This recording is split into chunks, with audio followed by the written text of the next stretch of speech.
मार्गी अवधूता तांबूळदान. एक दिवस उदयाचा पूजावसर झाल्यानंतर गोसावी भक्तजना अवसर दिला. मग गोसावी माळाच्या देवळा विजय केले. ज्या देवळाला माडी आहे त्या. आणि कुण्या माडावरती स्वामी गेले होते बरं? असं कोणचं गाव आहे तिथं माडाच्या बाळाण्यावर स्वामी गेले होते? इथे पण गेलेले आहे. तिथे आरोहण केले. तो माडी तिसरा खनी पूर्वील बाळाना पश्चिमाभिमुख अवधूत एक मांडकुटी घालून बसले असते. अवधूत संन्यासी एक बसलेले आहेत मानकुटी घालून. गोसाव्याशी उजवीकडे आसन झाले, परी तो डोळे न उघडेची. स्वामी त्याच्या उजवी बाजूला जाऊन बसले, पण तो हा ध्यानस्थ बसलेला आहे. मग एका श्री करू खांद्यावरी ठेविला. आता इथं तो आणि स्वामी दिसतील तुम्हाला. एक श्रीकर त्याच्या खांद्यावर ठेवला, एक श्रीकर हनवटीशी धरलेला आहे.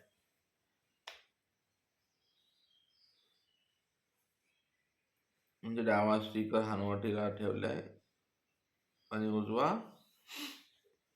त्याच्या उजव्या बाजूला बसलेत ना. मग माणूस असा करेल, विचारलं त्याला काहीतरी करल स्वामी, आता करतील. सर्वज्ञ म्हणतात बापिया. आपणाला इथं उपदेश आहे ते स्वामींनी केलेला. स्वामी म्हणतात बापिया, इसने जन्म कोणा दादुल्या कारणे क्षेपितात अशी. परी तू बोलीस ना, वास पाहिस ना. मग सर्वज्ञ म्हणतात ज्ञानेविन वैराग्य ते काही करावे बापिया. इथे या वचनामध्ये बरंच काय सांगून गेले. त्याचं मौन आहे, ध्यान करतोय आणि स्वामी निरोपण करतात आपल्यासाठी. आपला असाच प्रकार आहे. आपण ध्यान करतो, स्मरण बसतो, अनुष्ठान करतो, मानकुटी घालून बसतो. पण ऐसना जन्म कोणा दादुल्या कारणे क्षेपीजत अशी. आणि ज्ञानेविन वैराग्य ते काही करावे. अशा अनेक अर्थ याच्यात आहेत. वैराग्य अवस्था ज्ञानानेच येते आणि पुढचं वैराग्य बी ज्ञानाविन जर गेलं तर त्याचा काय उपयोग नसतो. म्हणजे काय सांगायचं बरं? काय असू शकतो भावार्थ स्वामींचा? आपण जो समजला तो नक्कीच नाही आहे. हे जे प्रकरण असं आहे ते वेगळं सांगायला. काय असू शकतं बघा बरं, लावा तर्क. स्वामींना काय खटकलं त्याचं?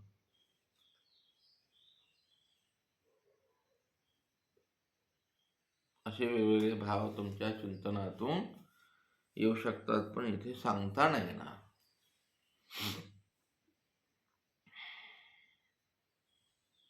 स्वामींना काय खटकायचं कारण नाही ना. तो बसलाय बिचारा म्हणून डोळे बंद केलेले आहेत, ध्यान मुद्रेत बसले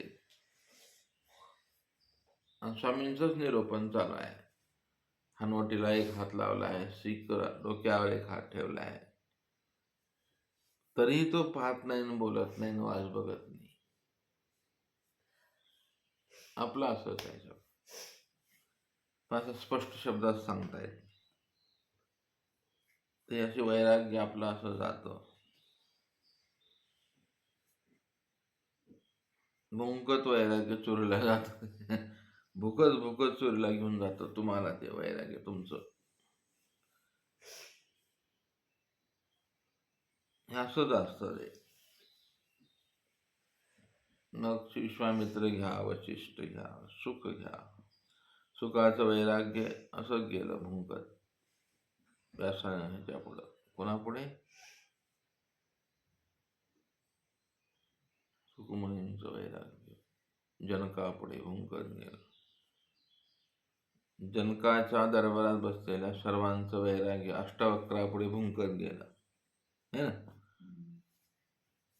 सर्व संन्याशांचं वैराग्य जनकाने निर्माण केलेल्या अग्निपथामध्ये भ्रष्ट होऊन गेले. असे अनेक विचाराचे कंगोरे तुम्हाला जन्माला आले पाहिजे. असे वैराग्य स्वामींचं ज्ञानाविन वैराग्य जे करतात, हे दोन वैराग्य आहेत. बोधानंतर जी वैराग्य भाव अवस्था होती ती वेगळी असते. ते हा मूत्र फलोपक विराग वैराग्य, हे खरं वैराग्य. अंतस्थ, त्याच्या डोळ्याला, कानाला, जिभेला, इंद्रियांना सदैव शून्य अवस्था प्राप्त असते, त्याला वैराग्य असं म्हणतं. वैराग्याला असं अखंड बोलता येतं, पण ते पुढाला कळत नाही, सांगून फायदा नाही. तुम्ही जे वैराग्य आज समजताय किंवा समजल्या गेलेले आहेत, झोळी वगैरे वगैरे, तो एक अंग आहे त्याचं, ते वैराग्य नाही. ती तुमच्या उदरभरणासाठी दिलेला वेश आहे तो वगैरे गोष्ट.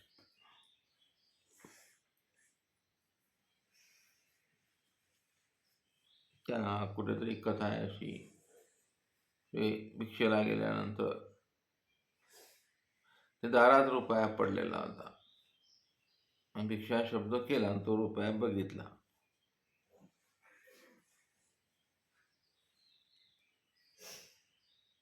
लहान पोरग खेळत होतं,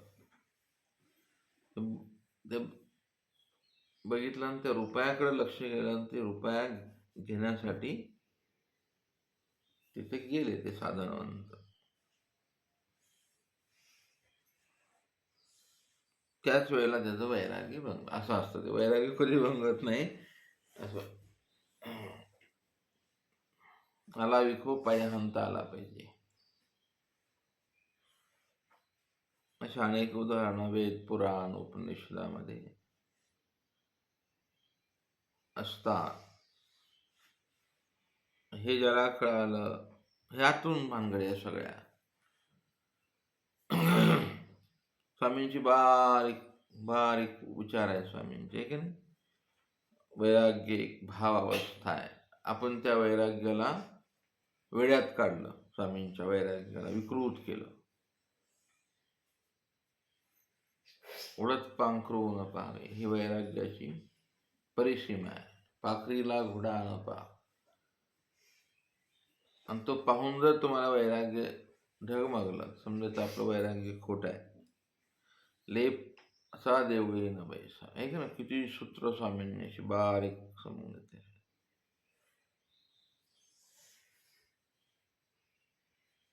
तर अशा वैराग्य अवस्थेला असे वेगवेगळे आयाम ठेवलेले आहेत स्वामींनी. आणि स्वतः वैराग्य ते दुर्लभ, ते वेगळंच वैराग्य आहे. असे वैराग्य लीळाचरित्रामध्ये, सूत्रपाठामध्ये वेगवेगळ्या भागाने, अंशाने स्वामींनी सांगितलेले आहेत. त्या वांबुरीच्या जवळ एक बसला होता महात्मा, आहे की नाही. तिचं वैराग्य वेगळंच सांगितलं. हे सगळं तुम्हाला असं डोळ्यासमोर फिरलं पाहिजे. वैराग्य अवस्था म्हणजे नेमकी कशात खातात, कोणासोबत. भिक्षा मागून जेवणं म्हणजे वैराग्य नक्कीच नाही. ढोऱ्या डोंगरात जाणं म्हणजे वैराग्य नाही. मग जनकाचं वर्णन गीतेत केलं नसतं, आहे की नाही. असं तुम्ही चिंतन करा, असं वैराग्याच्या अवस्था.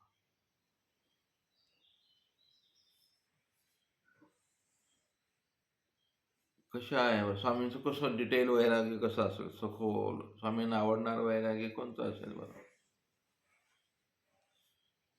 सांगा बरं. कळेल की तुपेल ते वैराग्य स्वामींचं. रुपयेची आणि कसलं वैराग्य आहे, महिमभट्टाचं कोणतं वैराग्य आहे? महिमभट्टांचं वैराग्य टिपूस तर दिसतो का त्यांच्या आचरणात वैराग्याचा? सकाळी उठलं की तसले कपडे घालायचे, सोन्याच्या गुंड्या घालायच्या, सोहन हातात बसायचे. तिसरा पर झाला की कपडे बदलावे, दुसरे घालावे, भिक्षेला जावं. दिसतं का तसं त्यांच्यात वैराग्याचा टिपूस? आपली तर फजगत व्हायला.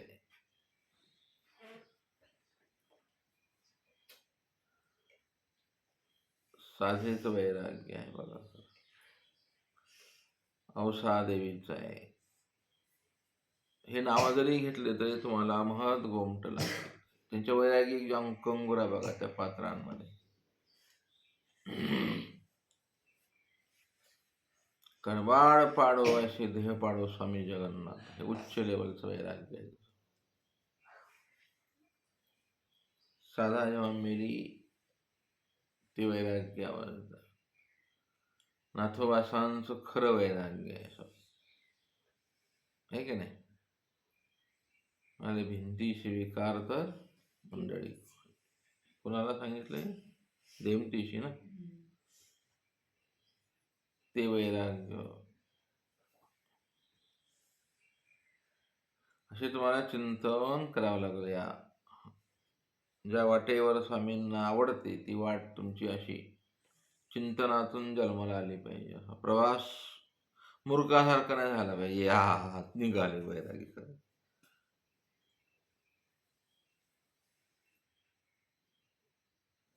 दृश्यमान वैराग्य नाही, ते अदृश्यमान वैराग्य. जगाला काय आवडतं ते तुम्ही स्वीकार करा. ते कीर्ती कठी हात मोडेल. पदार्थ वस्तू मान्यतेसाठी भिंगारला कशाचा शाप सांगितलाय वैराग्याला? कोणाला सांगितलं? भिंगारला देमतीला वैराग्य सांगितलं. काय सांगितलं बरं? ज्ञानाला कशाचा शाप आहे? भक्तीला आणि वैराग्याला. हे तिने आमोचक होतात. ज्ञान कशामुळे आमोचक होतं? भक्ती आणि वैराग्य.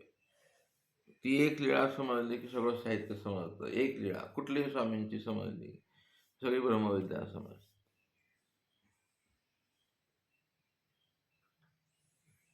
कसला शाप आहे तिथे स्वामींनी सांगितलेलं? म्हणजे बाई याला असा अभिलाष हे असं भक्ती याने भक्ती मोचक अमोचक झाली. ज्ञानाला असा शाप आहे, ज्ञान अमोचक झाले. आणि भक्ती वैराग्य कीर्ती संचरले. आणि स्वामींना बरंच काय सांगितलंय. म्हणजे एक विषय असा एका क्रमाने तुम्हाला आला पाहिजे. सगळे सूत्र, सगळ्या लीळा, आणि मग स्वामींचं वैराग्य असं ह्या मूत्र पद्मपत्र मिवांबसा असं वैराग्य आहे स्वामींचं. कसलं आहे? पाण्याच्यावर कमळाची फुलं कसे तरंगतात, असून वेगळा, नसून वेगळा, भावून वेगळा, कसे वैराग्य आहे की नाही? म्हणजे काय? मराठी शब्द आहे पण कळायला तुम्हाला साधना करावी लागेल. हे शब्द ज्ञान आहे. मग शब्दांची पूर्णता करा, तुम्हाला इथे देव मिळेल. कुठे पळू नका. पळणं गडबड होते. विकृत आचरण झालं, सहज माणूस चालता चालता चालता पडतो. म्हणून तिसरी धारेवर चाले कवण. तिसरी धार म्हणजे काय, इकडे हे येडपट नाही स्वामी सांगायला. डोंबऱ्याचा खेळ स्वामींना सांगायला काही येडे आहेत का स्वामी? त्या तिचं लाघव आहे, कुशळता आहे आणि एकच गोल आहे तिचा की मला तिकडे जायचे पलीकडे. आणि तिला एकच दिसते, अस्थीपरी ती तार आहे तिची, आहे की नाही. बाटली उभा आहे आणि त्या बाटलीवर तिचे पाय आहेत. साधी गोष्ट नाही आहे ती. ते तिसरी धार आहे बरोबर. असं विषय फाकत नाही तिच्या जीवनातला. डोळे, कान, इंद्रिये, मन, वाचा किती संतुलन आहे त्या डोंबारणीचं, आहे की नाही. आगडम बगडम आहे का तिथं काय प्रकार? 100 किलो वजन, 100 किलो वजनाची बाई उभा करायची बाटलीवर, पडून जाईल ना. ढेरी फुगलेली, हा मस्त गपक्याच्या गपक्या, खपक्याच्या खपक्या, वर चढेल का तो बाटली? पडेल किती त्याला. असं त्याच्यावर चढणारा व्यक्ती पण असा असला पाहिजे, पतल्या कमरेचा, सुढोळ बांधा.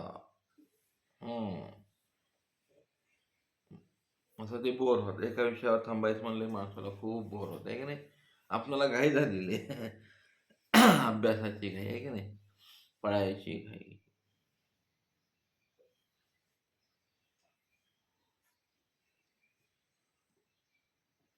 चला, शरीराने नाही तसलं वैराग्य आलं तर मनाने तर होता आलं पाहिजे.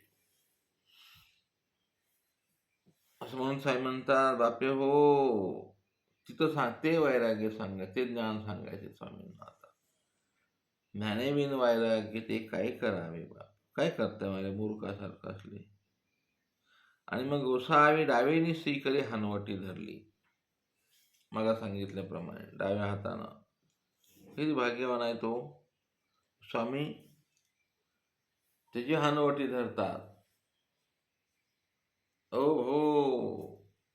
आणि उजवीनी श्रीकरे मुखी फोडी घातली, घे म्हणाले. आता विडिया करुणी तोंडी सुदल्या, त्याने तांबूळ घेतले परी तो डोळे न उघडे. त्याने तांबूळ खाल्लं पण डोळे उघडले नाही.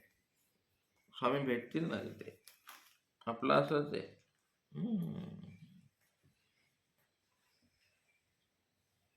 जर स्वामी भेटले म्हणाले चल पण संबंध, अडचण पडेल ना.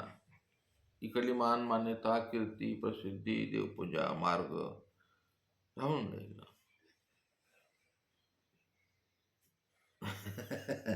असं गंमत आहे, गंमत. बाईशी पुस्तक हा सगळा प्रकार बाईसा बघतायत. म्हणाले बाबा आज काय ह्याच्यात माग लागलेत. म्हणाले हा बाबा. बाईसा मोठ्या गमतीशीर आहेत. ज्ञानविन वैराग्य काय करावे म्हणितले, आणि बाबाने विडिया करून दिलेले आहे कैसे बाबा. समजला प्रश्न.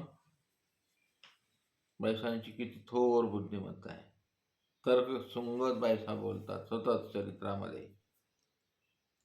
म्हणून बाईसांचं बोलणं या पुस्तक काढलं पाहिजे स्पेशल. बाईसांचे टॉक्स ऑफ बाईसा, ब्रह्मविद्या टॉक्स ऑफ बाईसा. काय म्हणायचे बाईसाला सांगा बरं.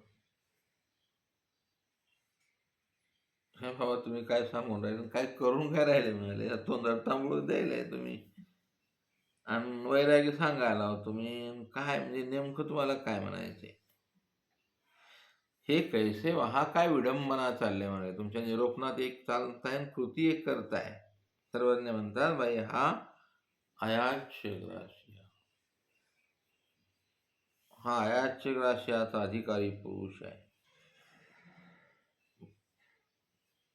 सर्वज्ञ म्हणतात, बाईसा म्हणतात बाबा अयाच्यग्रासिया म्हणजे काय. सर्वज्ञ म्हणतात कोणी एक अयाच्यग्रासिया अशी शब्दामध्येच आहे सगळं.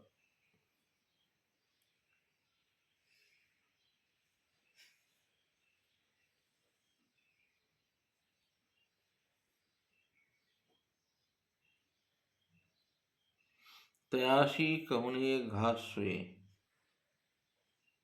त्याला कोणीतरी एक तोंडात घास देत, तेने चावावा गिळावा येतुलीची.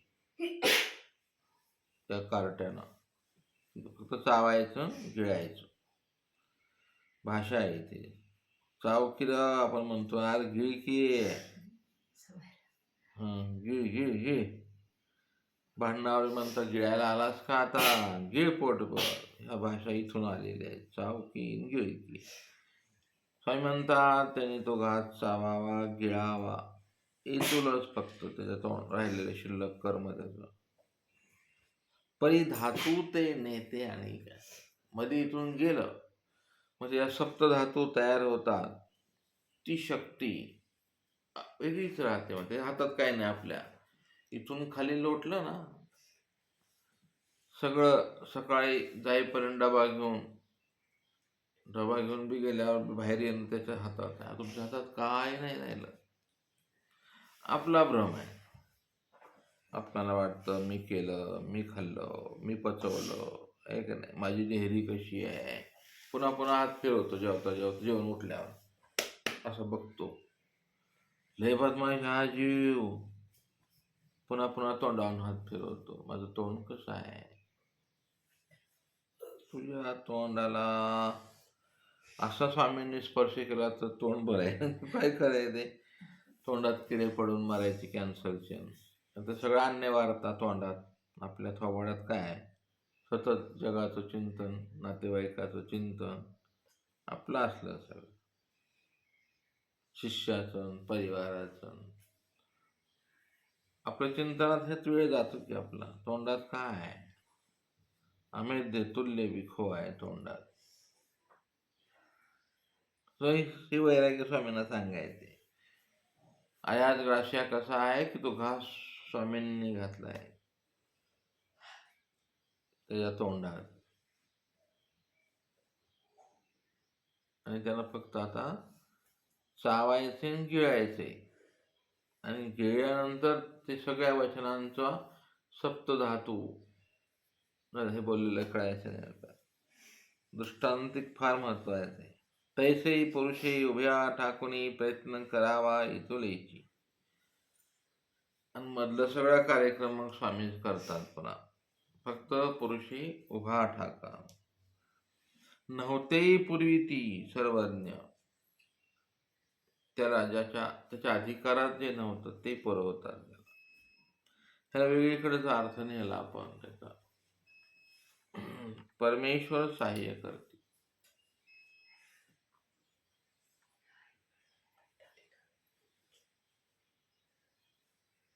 आपण त्या वचनांना कसं केलं, तो उभा ठाकला आशिष पुरे. कुणी बी देवाला वेळा ठेवायचं, कोणत्याही कार्याला म्हणायचं देवा आता सिद्धीला तोच नाही. किती विकृत झालं ते कार्यक्रम, आहे का नाही. काही करायचं नाही. इथं हे वेगळं सांगायले स्वामी. पुरुषे उभ्या ठाकून प्रयत्न करावा. पण कशाबद्दल प्रयत्न, कशाचा आहे ते, पैसे कमवायचा प्रयत्न काय आहे ते, नव्हते पुरवायला. त्याच्याकडे काय नव्हतं, काय पुरवायचे स्वामींना. आता तो सिद्ध साधक झालाय, जे सगळं साह्य त्याला स्वामीच करतात. चावावा फक्त त्यानं चावावा गिळावा, हा किती मोठा भाग्याचा. चल त्या विषयावर न बोललेलो, कारण बोलून काही निघणार नाही. जे निघेल ते विपरीत विचार निघतील, जे स्वामींना सांगायचे जे कोणालाच पटणार नाही. ते दृष्टांत वेगळ्या दिशेने चाललाय, प्रकरणवश वेगळ्या दिशेने चाललेलं आहे. आपण त्याचे अर्थ आपल्या मनाने काढतो.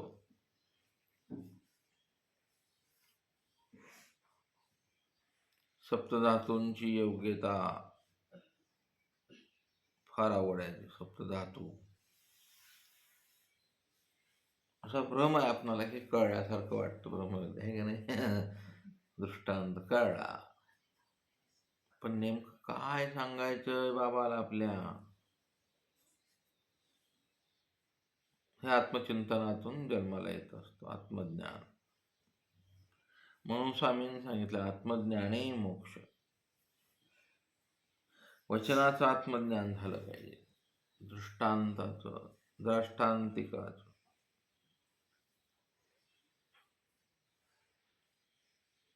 हे असलं वैराग्य आहे स्वामींचं. बायसांचं उत्तर समजलं का? मग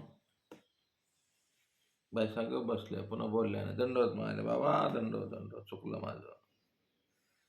म्हणजे काय कळलं? प्रश्न काय बायसांचा? तुम्हाला काय कळलं सांगा? बायसा म्हणते, बाबा तुम्ही याला वैराग्य सांगायला लागले आणि ह्याला तोंडात व्हिडिओ करून दिलाय, हे कैसे बाबा? आता काय प्रश्नाचं उत्तर मिळालं सांगा? आता नसेल जमलं पुन्हा सांगा, पुढच्या जन्मात बोला. असं एकच ऑप्शन आहे माझ्याजवळ. पुन्हा सांगा तर पुढच्या जन्मात. प्रश्न एक म्हणजे प्रश्न वेगळा आणि उत्तर वेगळं असं वाटतं का? बाबासांचा प्रश्न पुन्हा समजावून घ्या. ते म्हणतात, ज्ञानविन वैराग्य काय करावं सांगताय तुम्ही, आणि त्याच्या तोंडात तुमचा तांबूळ घालताय. आणि हे कसा प्रकार आहे बाबा? त्यातला एक छटा सांगतो. अशा अनेक छटा आहेत बायसांच्या. हा वैराग्याने तांबूळ खायचं नाही, ओठ रंगतात. आणि त्या तांबळासाठी भलतं आलिंबन येतं. मग ती पान ठेवा, सुपारी ठेवा, कात ठेवा, चुना ठेवा, त्यात बटवा ठेवा, पानं वाळणार नाहीत म्हणून चिरगूट ठेवा, ते वाळू नाही म्हणून ओलं करा, त्याला पाणी लागल, ते सगळं झाल्यावर त्याला गार हवा लागल, चुन्यात पाणी टाकावं लागल. असं सगळं तुम्हाला मुखशुद्धी घ्यायची आहे ना, हे सगळं आलिंबन करावं लागेल. या अर्थाने एक वैराग्य आहे. अशा अनेक कंगोरे त्या बाईसांच्या भावार्थामध्ये.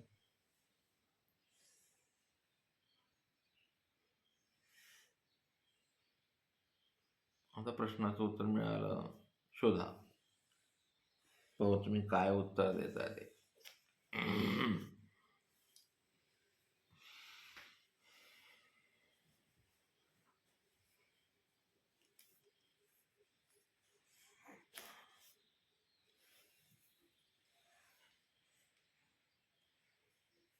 दंड